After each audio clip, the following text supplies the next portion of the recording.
वंदे मातरम। मैं आप सभी को 1942 में हुए बलिया की जनक्रांति के बारे में बता रहा हूँ। आज की कहानी 17 अगस्त 1942 की कहानी है, जब रसड़ा और बांहडीह तहसील पर बलिया जिले की जनता की स्वराजी सेना ने कब्जा कर लिया था। आज बलिया के रसड़ा में लोगों ने बलिदान भी दिया था। रसड़ा तहसील मुख्यालय पर जब स्वराज सेना पहुंची तो इसके तेवर को देख करके वहां के तहसीलदार ने स्वयं आगे बढ़कर गांधी टोपी पहन लिया और यूनियन जैक को उतारकर तहसील भवन पर तिरंगा फहरा दिया था। यह स्वराज सेना की विजय थी, लेकिन यह विजय रसड़ा नगर के व्यवसायी गुलाब चंद के भाई, जो इलाहाबाद में वकालत करते थे, ठाकुर प्रसाद की गलती से खून खराबे में बदल गई। वकील ठाकुर प्रसाद इस विजय जुलूस के सामने आए और कहा कि आप सब लोगों ने रसड़ा तहसील पर कब्जा कर लिया है, इस खुशी में मैं आप सभी को मिठाई खिलाना चाहता हूँ। और उन्होंने जुलूस में शामिल लोगों को अपने अहाते में बुला लिया। इसी बीच रसड़ा के थानेदार ने 8 सिपाहियों और 20 अपराधियों को बुलाकर इन लोगों को इस अहाते में घेर लिया। अहाते में आने जाने के लिए एक ही दरवाज़ा था। ब्रिटिश पुलिस ने उसे बाहर से बंद कर दिए और बाहर से पुलिस और पुलिस के बुलाए गए अपराधी ईंट, पत्थर और शीशे की बोतल के टुकड़ों से भीड़ पर पथराव करने लगे, क्योंकि ये लोग एक छोटी जगह में अहाते के अंदर बंद थे, इसलिए लोग घायल होने लगे। और उनको समझ में आ गया कि हम लोग एक प्रकार से पिंजरे में फंस गए हैं। तभी खरवांव गांव के युवा इंद्रदेव सिंह ने अहाते के पीछे बने दीवार की एक जंगले की खिड़की को उखाड़ लिया और एक दूसरा रास्ता बना दिया। लेकिन इसके पीछे एक बहुत बड़ा गड्ढा था और यह गड्ढा पानी से भरा हुआ था। इंद्रदेव सिंह ने छलांग लगाई और गड्ढे में कूद गए, फिर पानी से बाहर निकले। जब ये पानी से बाहर निकले तो पुलिस डिस्टर्ब हो गई। पुलिस ने उनका पीछा किया। इन्होंने पुलिस को खूब छकाया। इसी बीच मौका पा करके ज़्यादातर लोग अहाते से बाहर निकल आए। इस दिन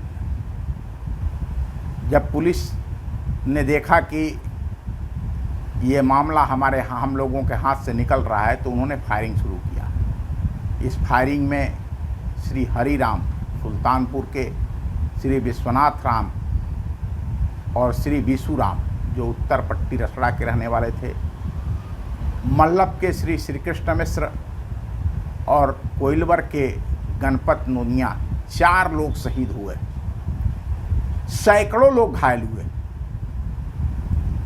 ब्रिटिश पुलिस और स्वराज सेना के इस प्रत्यक्ष संघर्ष में इंद्रदेव सिंह लाल कुर्ती वाले वीर के रूप में प्रसिद्ध हुए।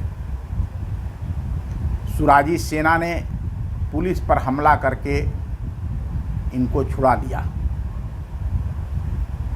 आज ही के दिन बांसडीह तहसील पर भी स्वराज सैनिकों ने कब्जा कर लिया था। बांसडीह में आज श्री गजाधर शर्मा, श्री सूरज मिश्र और श्री रामदयाल सिंह, श्री केदार सिंह के नेतृत्व में पहुंची हजारों की सशस्त्र भीड़ को देख करके बांसडीह के थानेदार छविनाथ सिंह भय से कांपने लगे। उन्होंने स्वयं अपने हाथों से थाने पर फहरा रहे ब्रिटिश यूनियन जैक को उतारकर तिरंगा फहरा दिया। इसके बाद जुलूस के आगे आगे गांधी टोपी पहने हुए थानेदार छविनाथ सिंह को लेकर यह जुलूस जब तहसील पर पहुंचा तो वहां पर इंचार्ज तहसीलदार राजेंद्र सिंह, नायब तहसीलदार लाल बहादुर सिंह ने आत्मसमर्पण कर दिए। तहसील पर फहरा रहे यूनियन जैक को उतार करके यहाँ पर भी तिरंगा फहरा दिया गया। लोगों ने गजाधर शर्मा को स्वराज सरकार का तहसीलदार चुन दिया। ब्रिटिश सरकार के सभी कर्मचारियों को तत्काल बर्खास्त करके उनको सरकारी आवास खाली करने और यहाँ से चले जाने का आदेश दिया गया। इस अभियान में स्वराज सेना को 5 बंदूकें प्राप्त हुई और बीज गोदाम पर 1500 बोरे गेहूं थे, जिन्हें 1 रुपये का 10 किलो बेच दिया गया। इससे जो पैसा इकट्ठा हुआ उससे स्वराज सरकार को चलाने के लिए रखा गया। श्री गजाधर शर्मा का सहयोग करने के लिए उनके साथ मथुरा प्रसाद, निरंजन सिंह और रामेश्वर प्रसाद की कमेटी बनाई गई।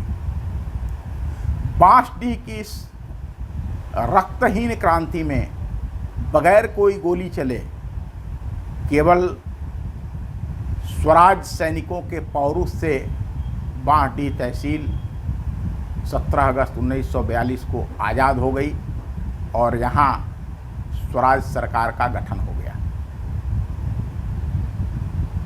इस घटना के बाद पहले से, जैसा कि मैं आपको पहले बता चुका हूं कि रेवती के अंदर, सहतवार के अंदर पहले से स्वराज की सरकारें चल रही थी। वो पहले भी, उस समय भी बांसडीह तहसील में आते थे और आज भी बांसडीह तहसील में है।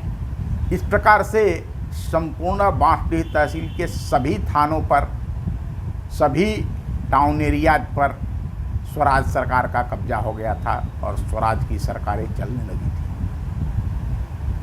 नमस्कार, फिर मिलेंगे अगले वीडियो के साथ इस अगस्त क्रांति की कहानी में। अगर आपको यह वीडियो पसंद आता है तो इसे साझा करिए और बलिया के गौरव को, बलिया की पराक्रम की गाथा को आगे बढ़ाएं।